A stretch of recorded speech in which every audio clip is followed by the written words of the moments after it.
feeling that G2 were playing a little bit fast and loose, as they sometimes do here on the world stage. I don't want to take anything away from Team Liquid, though. I thought Broxah had a standout performance in that match that they were able to win. And this year, North America are a slow starter.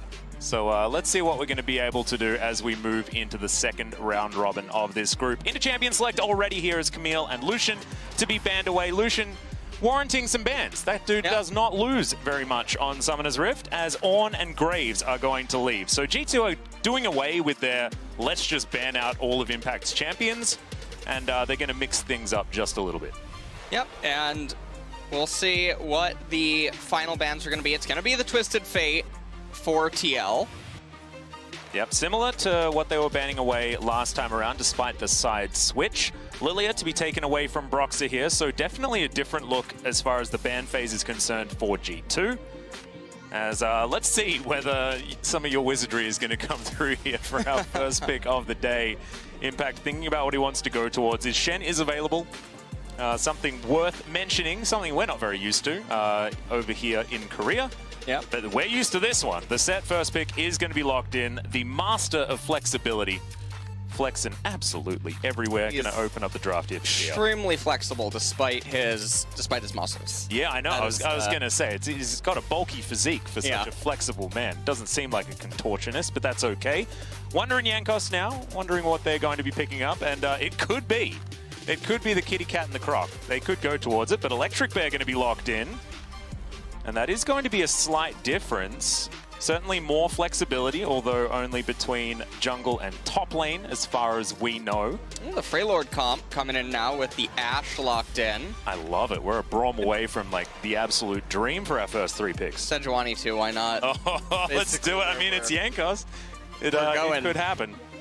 And the thing about G2 in this game in particular, so in the initial encounter versus Team Liquid, their team composition had a lot of responsibility. There was a lot of onus on it in order to try to do things. And when you fall behind early with a team composition like that, it's generally pretty hard to play. So I'm curious here today if they're going to end up with a draft that has significantly less responsibility, and thus TL is going to be the one that have to make all the plays and all the action happen. And the Kalista pick is very interesting here because it's running into an Ashe. Yeah, that's we've actually seen this over in the LCK, and I always get baffled by it. I feel like Kalista is the most handedly controlled by a champion like Ashe, who can just press a W, and that's going to slow down her attack speed. That doesn't necessarily always happen with that particular ability. That's okay. This is forming TL's composition into something very powerful in the mid game.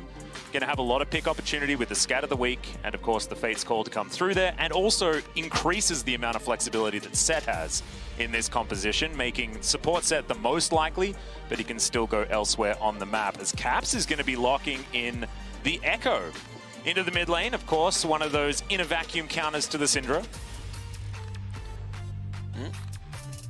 And now we are at the jungle bans coming away again. Lee Song going to be removed from the table, as well as Nidalee. That's 4 jungle bans so far. Yeah. Theoretically, we already have 2 junglers locked in, 1 per team. Those could be options, but Set and Volibear, they're sort of part of your Olaf collection that you like to talk about towards the end of the summer season of the LCK LS. If you guys aren't LCK viewers, it just means that they're basically clones of one another. They do very similar things if they are going to be in the jungle. Speaking of jungles, another one to be taken away is Kindred off the board. And one more jungler. Come on, TL, what is it going to be?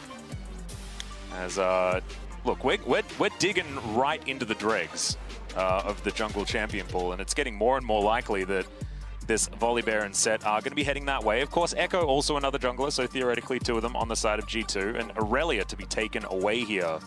And I feel like the Aurelia is more signifying that they perceive the Echo to go into the jungle, with the Volibear headed top lane for Wonder. And so that is very interesting, and there's Ashe Tom Kench. Now, historically, Ashe Tom Kench was the bot lane duo that you would pick to neutralize Kalista Thresh, and they just can't do anything. Yep. And so all of Kalista's pairings down in bottom that are traditionally found with her sort of just can't move Ashe and Tahm Kench, and that's what ends up happening. And so this is why the Kalista pick was so interesting, because now you're going to have to choose a off-theme Kalista pick if you're going to try to get a leg up over it down in bottom lane. Now, Lulu's coming in. We've seen her appear in top lane a lot. I'm completely unfamiliar with Lulu versus Volibear, if that's even a thing. It doesn't seem good for the Volibear. That's what I would say. But Lulu Hecarim, a fantastic combination of champions. Hecarim, the last remaining jungler, really, that is in a tier towards the top. And that is going to be going into Brox's hands. He's going to be helicoptering around the rift on that one, as Sion being considered. Now, the really interesting thing about G2's comp is this last pick could be a whole bunch of different things apart from the bottom lane. As Sylas being considered at the moment, we were hovering a whole bunch of different things. There's a Teemo, so we have, okay, it is going to be the Sylas. And we still don't know where it's going to go. Yeah. This is... There's a lot of flex on the top side. We got 3 junglers up top. We got 3 top laners. We've theoretically got 2 mid laners. I haven't seen Volibear there yet, but I wouldn't put it past G2. So we're going to have to wait until this ticks down a little bit before we really lock in exactly what we're going to see. But I love flexibility in a draft. I think that's why you take red side and what you use it for. G2 has done a great job in that department. However, looking on the side of G2, TL, I love this composition as it comes together, right? In order to make sure that Tactical has the best mid-game possible. As soon as you get an Ardent Sensor on that Lulu, this Kalista is going to be popping off completely and does have a lot of protection from the rest of her team. And Jensen also has a lot of agency to carry himself. So this is a dangerous composition moving into mid-game, and we'll see how G2 is going to handle it. Yeah, and we'll see what TL is going to be able to manage to do here and how they're going to try to get ahead and get their advantages going here in the early stages of the game. Because of the dynamic of mid lane and bot lane, unless we see some Hail of Blade shenanigans and Echo getting some really insane trades off on Syndra early on, it should be a surety that TL actually gets control over the initial dragons, unless something goes miserably wrong for them in the early stages of the game. The mid game is going to be the most telling. I feel like that's where TL's team composition is going to be the most explosive and also the most oppressive, because the items that Kalista and Lulu and whatnot, Hecarim skipping jungle item, just going straight into Trinity Force, they come online a lot faster than G2. And there's that small timing window around 3rd and 4th dragon that should spawn where TL should be favored. That doesn't happen. G2 should almost always walk away with the game. Well, we'll see whether they can make that one work out for them. I actually feel like, as far as well-roundedness is concerned, and with game, like, the way that you, like, win conditions in mind, I feel like TL's composition on paper looks very, very good.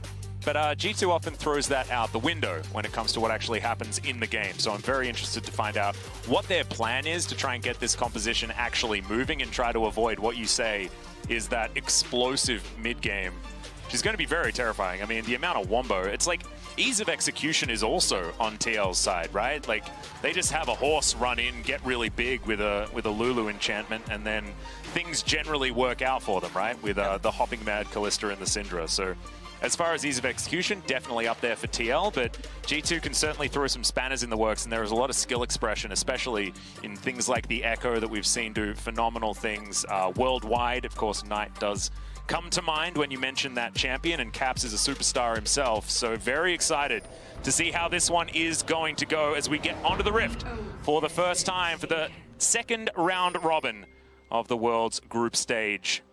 Absolutely beautiful skybox as well, I have to say. We've had some great ones, but I really like this cityscape. It's absolutely stunning. As Jensen putting an orb down with Faker's skin in hand. Of course, Faker's not going to use it. You may as well use it yourself, guys. That's how it works. Well, as we're taking a look at the runes, it's not going to be the Hail of Blades on Echo. It will be the Electrocute. And so we'll see how the trade patterns do unfold. You have Airy up there in top lane for impact. Yeah, I'm going to give you Predator a lot more trading Volibear. power. No real surprises looking down those keystones, of course. Apart from Mickey going back to his Hail of Blades Tahm Kench. Absolutely love it. Very similar to the Hail of Blades Brahms that we were privy to over here in the LCK. Works very similarly, just means that you can eat faster. And a gentleman like Tom Kench, who does have a food-related skin, probably loves that. And Mickey using the correct skin as well. This is the Halo Blades Tom Kench skin, the Master Chef one. Yep. Perk's going to take half of his health bar and damage. Tactical taking a bit back, but still a great trade for TL. And our eyes are going to be on Tactical. This guy does the majority of his team's damage so far at Worlds, even if he is such a young gentleman on this roster. A lot of it, of course, having to do with Core JJ. And just how good he is as Haymaker comes down. Mickey taking a lot of damage here as there is some biffo towards the bottom side of the map. Well, definitely a lot of trading going on here. Also, Exhaust versus Ignite is what's currently present. Looks like Mickey and Perks, they're really trying to get this level 2. As get it, yeah. Yeah, it's going to be very, very similarly timed as Tactical's going to miss that CS, and Mickey's just going to lick Core JJ a little bit. A little bit of a tongue work there. Yeah, it was. I liked it. And we can see on the jungle, Jankos already looking to get a little bit aggressive. Ooh, yeah. He's gonna. Ooh. That is high value. Okay. That Storm Strike. Broxah does get the big one though, so not too worried there. As Jankos just going to make sure that this horse is well and truly in the stable. Yep. Of his mid lane. He's protecting that ward. Yeah, also doesn't have a top side that he can go to, right? So it's not like he can transition out. I actually really love what Jankos is doing, just playing goalie. Is going to cheater. I think he's, well, he was looking for maybe a cheater recall, but instead, ooh, he's taking a lot of damage. Yeah, this is getting real dangerous. Yeah, he really wants to just crash this wave in and then leave. Impact. Oh my god, it's a flash forward. The flash immediately from Wunder as well, but they're going to trade. That means now both junglers, their ears prickling at this top lane flashless situation. Yep. No one going to die just yet, as Wunder does actually have a decent CS advantage, having shoved that wave all the way forward. Right, so he gets the reset off with 18 CS, so he only has enough for Darksteel plus the control ward. Going to teleport back into the lane, and now the question becomes is how long can Impact sustain inside of the lane with just the Biscuit and his current HP and mana value? Because then Lulu can get into Chalice if she wants to go that for the first item. Yep. Get herself some magic resistance as well as sustain. Yeah, a lot of these Lulus really like to get towards the Swiftness boots as well, quite early on. As, of course, Noguri debuting this top Lulu here at Worlds demonstrated that one. Definitely a very supportive build for this particular champion, which is going to work out extraordinarily well for the TL composition as they move closer and closer to these team fights. Currently, TL do have a slight gold advantage, but it's absolutely nothing to write home about. As Wunder will be taking the Rift Scuttler here to deny that one away from Broxah. And I feel like since Hecarim came back into the meta, this has happened so much more. People have figured out that you just need to take camps away from the horse, and then he doesn't have nearly the amount of value that he had when he sort of re-debuted here in the jungle. It's just sort of like going back into the playbook, very similar to, you know, Evelynn playstyles and things like that. When she's meta, she's easy to understand, but if you surprise people, then it's sort of hard to get that muscle memory sort of back, which is why some of these cheesy picks can work out very, very well. Of course, not calling Evelynn cheese, she's extremely strong at the moment. But if you can make people have to readjust how they play the game, it's definitely a good idea. As Brox is going to sneak in towards the top side. Not sure how a hooved animal is able to sneak, but he did manage to do so. This is interesting because you can see the Impact doesn't really need that much assistance. The only reason for Broxah to ever be doing this is if they anticipated that Jankos would come on this wave. And you can see Wunder, he's threatening a freeze. And this is really problematic because the cannon minion is coming. So this can end up going indefinitely, depending on how Impact and Wunder both manage their waves here. Jankos going to move into the brush now. This is really scary because there's not a lot that they can deduce from anything. Impact not even level 6 yet. Yeah, there's Storm Strike, half the health bar now onto Impact. It looks like they're going for the dive. Great stun comes out in First Blood's oh so easy for G2 topside. And that's really bad because no teleport for Impact. This is a nightmare situation for him right now. He's missing so many minions and he's already CS capped up there in top lane. So Wunder with a fantastic advantage. Also, he got the kill, so his Darksteel getting a little bit of AP. Ooh, there we go. Added value. Added value on top. You really got to look at that. This is why you're the lost salesman. This is, you know, I mean, the war on Boris, it rages on. I know, every single day. Yeah.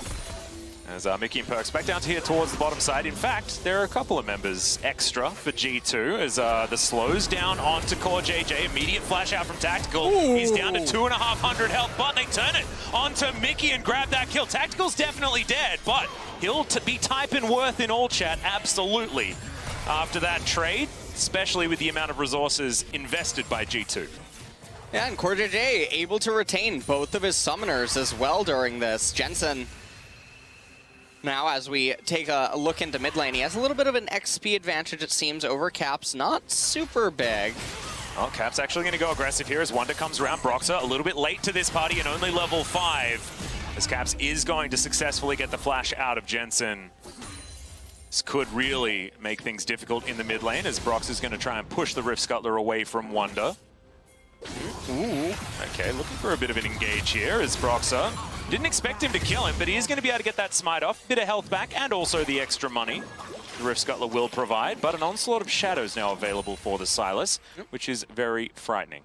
Yeah, and Sylas is returning to a massive wave up in top lane that Broxah is now going to share the EXP on with Impact. And I'm scratching my head as to how we've arrived at this CS on Broxah. You can see all of his camps are up. And just the pathing that's coming out, overall, a little bit questionable. And Jankos, who's been able to be in multiple places now at the same time, he's also still retaining a slight CS advantage. He's now invading. He's going to steal away some of Brox's camps. And this is a pretty doomsday scenario if you're the Hecarim. You don't want to be this stunted and stifled inside of the jungle because he's such an integral part to their hard engage when it comes into mid-game. But also, because he's been constantly set on the back foot, and because of the stuff that's been happening in mid lane, the neutrality down in bottom, TL hasn't been able to threaten any sort of dragon shenanigans. And so, the game state for them is in a really awkward spot. Yeah, in fact, no one's really looked at the dragon at all so far this game. G2 has pushed that gold lead back just a little bit with that extra kill. Is now Tactical having to deal with a big old bear running down here. Caps will turn up. Phase dive on top of the Callista as Fate's Call comes down. Only a single knockup, but Core JJ an amazing face breaker before he goes down. It is 2 kills for G2, and they have started this one off early as Impact now in trouble. Chain Lash comes through as Wonder's going to flash. For some reason, just exciting stuff. Sometimes you just want to press your buttons. He doesn't want to get help pixed and then chained with He was also very close to turret range, yeah. So maybe that was an adjustment there. But yeah, help picks certainly a thing that would have been his death. Some exciting top lane stuff though. Okay, Perks caught in the shot just a little bit as Jankos is here. Onslaught of Shadows comes down as Perks is definitely dead. He's going to throw out a volley in some direction, but he flashes away and will survive. Oh no, Core JJ, will he have enough movement speed from the Q? That's the question. Doesn't have flash, of course, wants to... Oh, the facebreaker max range! And the Haymaker will secure the kill. Core JJ saying, well, you're not going to take it, I will. Well, that is a very big pickup, though, because now Ashe, it's not just that she dies. It's that she's missing a cannon wave that's now going to go into the turret, and Tactical gets all of this XP, all of this solo golden farm, just allocated right into himself. It's a really big thing for TL after what just happened in bot lane. Yeah. And now, okay, well, Scuttle Crab going to be leashed over, so more bad news bears. Yeah, bad news horses more than anything else, as they are going to try and get some retribution here, moving 3 members up this river. Tactical slightly avoiding the tongue lash there, as the Cloud Drake continues to stay lonely and asleep in his pit. Broxah will finally take a camp or 2 here on the bottom side. Does have his Wolves and Gromp available. We'll see whether that's going to spell Team Liquid heading towards something like one of these neutral objectives. Probably going to be aiming for utilizing their team fighting strength at about the 15 to 20 minute mark, something like that. The closer to 2 items you are, the better this composition is going to be. As Impact just trying to hold on here. Has been put pretty considerably behind, especially in farm. 15 CS going to be that gap as Sylas continues to put on the pressure. This pick working out very, very well as Rift Herald has been started. Shelly just going to be fighting the bear here just a little bit as Tactical finds himself without too many friends towards the bottom side as he's down extraordinarily low, and Perkz will pick up that kill. Some great health to eat there from Mickey as impacted, teleported, but way too late, and they're going to lose everything. Yeah. And just very unfortunate situations constantly popping up every couple of minutes for TL right now.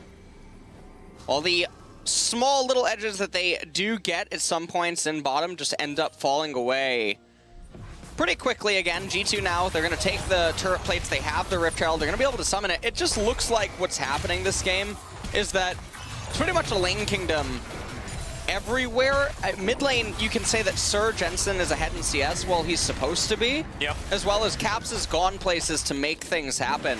But the early pressure wasn't there to be able to translate into anything meaningful, and so the Echo just got to coast by entirely for free. And the longer that this game goes on, it's only going to get worse. We're at a 3,000 gold lead. Shirley is about to get a second charge here onto the top tier 2, and things are just looking disastrous because TL, who it's so important that their items came online faster and that they team fight sooner than their opponents and they look for those things, aren't going to be able to do it because G2 is actually hitting their item space faster than TL. Yeah, and this is also like a genius time to make moves like this for G2. It's just before Team Liquid have managed to get to those spikes where they do want to get to some of these team fights around the objectives, and instead trying to put TL as far behind and as far away from that moment as possible, as Perkz doesn't quite have the arrow. It's finally up as Wonder's turned up. Oh! There's the onslaught of shadows, but it's not the one coming from TL, and 2 very swift kills out of G2. This could be the beginning of the end for Team Liquid, as Caps not able to find the parallel convergence, but that would have just been the cherry on top. Well, able to get the ghost at the very least. More turret plates now going to go down here in bottom, and this is a massacre. Yeah, that we are absolutely witnessing. I think this needs a mature audience warning. People tune into the stream. I didn't check out the rating actually beforehand. Maybe we'll need to do some adjustments. You're absolutely right, as Perkz is going to come through, try and grab this last turret plate before it falls down in 10 seconds time, and he will do so. 460 gold in the back pocket. He's 3-1-3. This guy has been doing a hell of a lot of stuff around this map, despite that one whoopsie from earlier on. Immediately hijacks the onslaught of shadows. Does Wonder. Zach's replay just demonstrating how good G2 are at these early game skirmishes and team fights that they can orchestrate for themselves, because they needed to with this comp. I just love how G2 have managed to navigate how their comp works in this earlier stage. Yeah, I mean, they're up 5,000 gold exactly at 14.5 minutes. I mean, things are just looking fantastic for them. Everything is just going super well. I wouldn't be too surprised to just see a Magi Soul Stealer, the correct book, actually be picked up by Caps here in just a short moment. Impact is just so far behind inside of this game from where he would ideally like to be. And also, I mean, the Lulu's not supposed to lose a lane like this, right? Like, Lulu is there to be a bully. She always has been. But this Sylas certainly working out very, very well. It's an okay matchup. Of course, Sylas was picked into Kennen a lot of the time. This is a pick that is pretty good into some of these mages towards the top side. And Wonder is just demonstrating exactly how good at this point in time. As now the red buff. G2 not going to be letting up the pressure at all as the arrow sails by through that pixel brush. The TL have been effectively moved out. Oh, Brox is going to be able to grab that Smite Steal. Facebreaker down onto Caps, interrupted as he tries to go over the wall, but the flash will get him to safety. As the Rend pulled out there by Tactical, and only Mickey X taking a little bit of damage. But G2 can do this. They can afford to add all of this pressure. And now CoreJJ going to get locked up. The Fate's Call has to be invested, and so many R buttons now falling down. Haymaker comes in. It's another good facebreaker from CoreJJ. He's doing the best that he can. Doesn't quite have Haymaker back available, but doesn't need it. As there is another fight here towards the north, as Wonder's at full health. And not at too much risk of dying. The health bars of TL looking a little bit worse for wear, as G2 will go for a reset. Yeah, G2 are going to just get the reset here. They're piling quite a bit of gold. That was really close between the bot lanes there. It almost looked like Caps was actually going to fumble and give over a kill, but he managed to get the ultimate off just in time. Everything's fine. Ocean Dragon's coming up in 1 minute and 20. It means that we are going to have a pretty meaningful dragon. this game, obviously, given that Cloud was first. Yep, Mountain or Infernal this game. Those of you playing at home. Perkz going to be taking down his Brambleback. As although he got caught out by CoreJJ earlier on, Perkz has been pretty integral to this composition thus far. I absolutely love the 3-item build that he's going for on the Ashe. I think that the damage potential out from the Hurricane, Essence Reaver, and Infinity Edge build from Ashe is just really, really strong once you get to that point. And he is going to be able to reap those benefits quite effectively. Is now just back into farming mode. You mentioned that 5,000 gold lead. Well, that is still there. 30 seconds on this Ocean Drake. G2 in full control at this stage of the game. Yeah, everything is just going very well for them. You have the resistances coming out that's going to make it really hard for Syndra to be able to really do anything. And when you have opponents that are itemizing magic resist for Syndra, when Merc Treads are incentivized on the enemy team, it not only hurts the Syndra, it also really hurts the Lulu, because she's already going so supportive. She's not really going to be able to add anything other than just pure support. But when her primary carries that she's supposed to be bolstering are not able to really do anything when they're so far behind their opposition, then Lulu just ends up feeling pretty hopeless. Yeah, you kind of lose any of the upsides. As speaking of which, G2 going to be starting off this Ocean Drake. TL not wanting to give this one away for free. They did manage to get that first one. Wonder getting pushed out just a little bit, but the Drake is going to very cleanly go over to G2. And the arrow not going to connect there onto Tactical, who walks intelligently towards Wonder as Caps is going to close the gap. CoreJJ over with the Hex Flashes. Now Broxah looking to get into that back line. He's by himself though, and he gets put underneath the turret. Oh dear. As that's a decent facebreaker out from CoreJJ, trying to salvage this fight, but you can see in the health bars that it's not going well for Team Liquid. Jensen underneath this turret, but that is not as safe as he's otherwise like it to be. Impact doing a decent job there, but even the Storm ripping him apart as Wonder gets underneath the turret and takes down the Lulu. And now G2 will be able to take down this outer turret in the mid lane. 10-2 in kills. This is getting towards the shellacking. Oh, this is a massacre in the making right now. G2, they're up almost 8,000 gold. And you have 10 stacks Darkseal on Wonder, so he does recall, he picks up a blasting one, so it's not going to be the Mage Eyes for him just yet. Everyone on the side of G2 is just so far ahead. Yeah, I have to give it to Wonder though. Being able to choose exactly the right ultimates at a moment's notice, that showstopper, absolutely amazing. I mean, Broxah probably shouldn't have gone that deep. Oh, I know Hecarim's love doing it. We've all had one in solo queue, but that was he had a hot date. Insult to injury as we're going to have a look. He can see that set ultimate, the angle is perfect to just superplex him right into the turret. Yeah, I have no idea what he was thinking. And then here inside of the replay, Wonder just doing so much really good mouse control, just playing at the edges of his screen. That's always nice to see when players are able to do this if they don't just reposition with spacebar. And just managing to rip right onto Impact at the very end there. And just look at the level discrepancy on some of the members. It's 1 in support. It was almost 2 in top lane. I guess Impact did just ding 11. Yep. But G2 are in such a commanding position inside of this game right now. Pick up the second Herald, 3 minutes until the Mountain Dragon, and with so many resistances being built on their champions, even just one Mountain Drake, it really does help. Well, that's going to be in 2.5 minutes time, however, as we tick over the 20-minute mark. This is the moment that Team Liquid's team composition was supposed to be coming online, you know, but G2 have done such a good job at snowballing any advantages that they were able to pick up. And it felt like from about 12 minutes onwards, they were like, oh, well, this is where we're going to start winning the game. And they absolutely did that. Shirley going to pop down in this mid lane to try and eradicate it of the inner turret. And she will do so fantastically well. It is, in fact, her job, of course. Caps over with the parallel convergence. Not going to be able to find any stuns just yet, as Broxah feeling very squishy at the moment, as this Hecarim does have his Trinity Force, but not much else. As now inner turret being smacked down by Wonder. Perkz going to come through as well. Get the last few hit points. And this gold lead is just getting masterfully extended. 8,000 now for G2. And the Baron is wide open. The map is so dark for Liquid right now. Yeah. Everything is just really hard to play. I mean, it's almost 10K as we approach 22 minutes. And you can see Syndra going Void Staff second.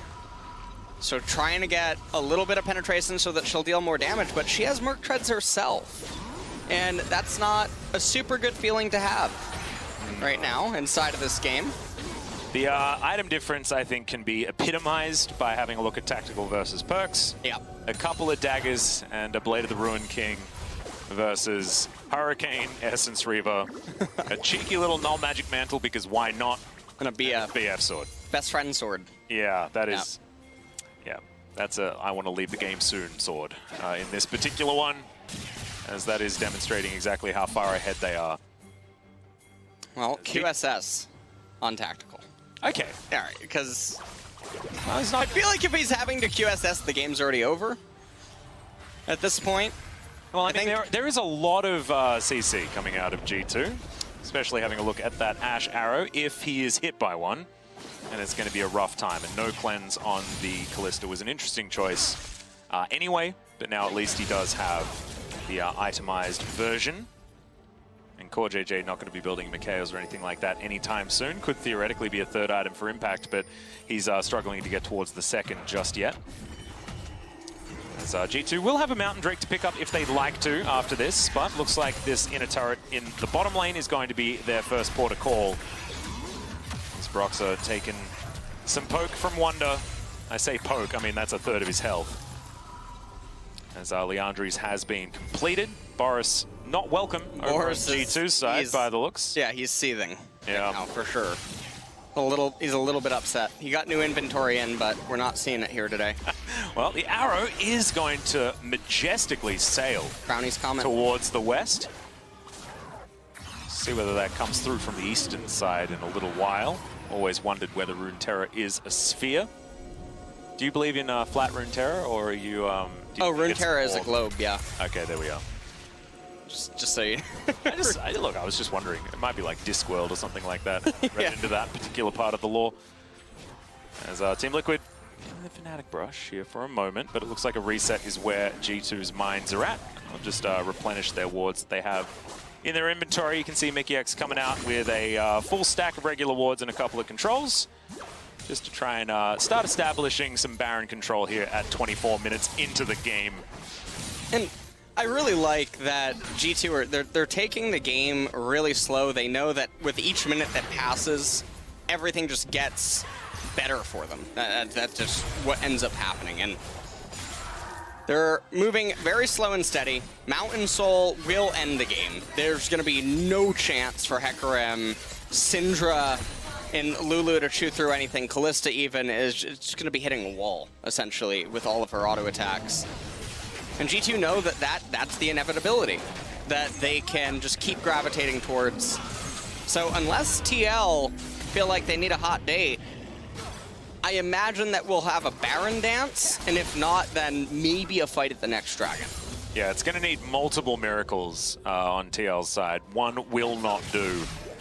As we have a look at that gold graph descending towards the 10,000 gold mark, which is just being crested now.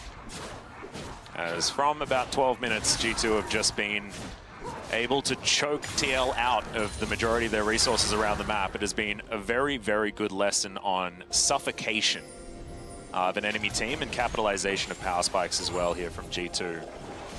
Very different from the G2 TL series that we saw in the first round robin, to be perfectly honest. It was a little bit more fast and loose in that one. And G2 have come to play here at this stage of the tournament. Jensen down here towards the bottom side hasn't really been amongst it so far this game, still sitting on a few zeros. In Australia, that would get you onto the police, by the way. You got to call that number. As we've got a secret agent for G2 in the form of Yankos 008. Don't remember which one that was. Personally, as Tactical may have overextended, the Super Soaker is not going to quite find the mark. Well, 10,000 gold lead right now for G2. 2 minutes and 20 seconds till that Mountain Dragon comes up. It looks like Syndra is going to try to get to death cap. Here's that Baron. Yeah, I don't know whether this is going to be contested. They do have a vision of it. And Broxah can certainly canter pretty quickly. I think he's going to try and play keeper. Ooh. Arrow's going to connect. That should buy them a fair bit of time, but Broxah, very quick, can get over the wall, of course, as Wonder with the blast cone. Impact in trouble. Chain Lash will land as Jankos diving on in, but he might have been a little bit overextended as he is going to be taken down very quickly. Wild Growth onto Core JJ to keep him alive, but there is the hijack on Slaughtered Shadows, and I feel like the wallets are too heavy on the side of G2. 2 kills already, make it a double for Perkz now as Tactical is doing the best he can, but it is not going to quite be enough. Triple kill for Perkz, that's the ace, and this should be the game for G2. This is definitely going to be the game. I think the death timers are very high, and with these characters being the ones that are remaining, I think it's almost probably a surety that this game could definitely end. But G2 actually looking like they might just go for double inhibitor. They're not gonna try to end, or sometimes you got to play it safe by the water. Yes, as they are going to let Team Liquid respawn. Will be the Baron's still available, of course. This was a peel away, so the old take a couple of inhibitors, go back to a Baron, and then finish the game could be their option. So Core JJ starts this off with a fantastic facebreaker into a haymaker. They get a kill onto Jankos pretty early, and then, like you were saying, Atlas, the wallets are just way too big. G2 so far ahead in gold and everything else, and Perkz gets the triple kill for himself. So at the end of it all, we're still inside of this game, but that was a glimpse of how the teamfight looks right now. It's only going to get worse, and if Jankos was able to live longer, more problems would end up arising. He looks like he's building towards Locket of the Iron Solari. Yep. So Boris definitely fuming. Yeah, he's upset. As Cap's going to turn up, Tactical dancing around, but able to get a lot of damage there onto Caps. The arrow is going to miss. There's the Fate's Calls, Facebreaker onto just one, but you can see Perkz is just melting Core JJ right now. It is going to be Tactical taken down at the beginning, and that is disastrous. Scatter the Weak for a couple of stuns, but the follow-up just isn't there unless you're talking about G2. Impact caught out of position. He'll go down, he'll sacrifice himself for the good of Broxah and Jensen, but I don't know whether it's going to quite be enough as those chains very, very close. Caps just says, nah, I'm flashing on you, mate. And he is going to be able to take down the Syndra. Only Broxah alive as G2 are going to push through for the final time. Well, it does look like G2 are going to clap back in the game here. And from start to finish, they were just in total control of the game. Yeah. Pretty much all of the laning phases inside of the jungle. Jankos was just... He was running a bit of a clinic on Broxah, and just the ability to influence more of the lanes as well as gain intel on Broxah and things of that nature. So G2, I think they show up the way that people expected them to the first time these two teams encountered. Yeah, this is, I think, what a lot of people were expecting out of this particular matchup. G2 just so good on the international stage just in general, but they sometimes do have those for fun games. And that felt... The last matchup between these two teams certainly felt a little bit more like that, whereas this was 100% business. Yeah.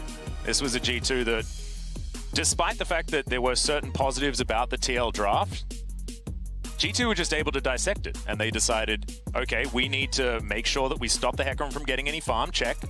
Jankos got on that one very, very early, but I think Wonder also outlaned Impact very, very effectively there towards the top side of the map, and also held on to his advantage so beautifully as that game went on. I think that was definitely, if I was going to be the one giving the player of the game, mine would 100% go over to Wonder. The Silas performance was just so good. Yep.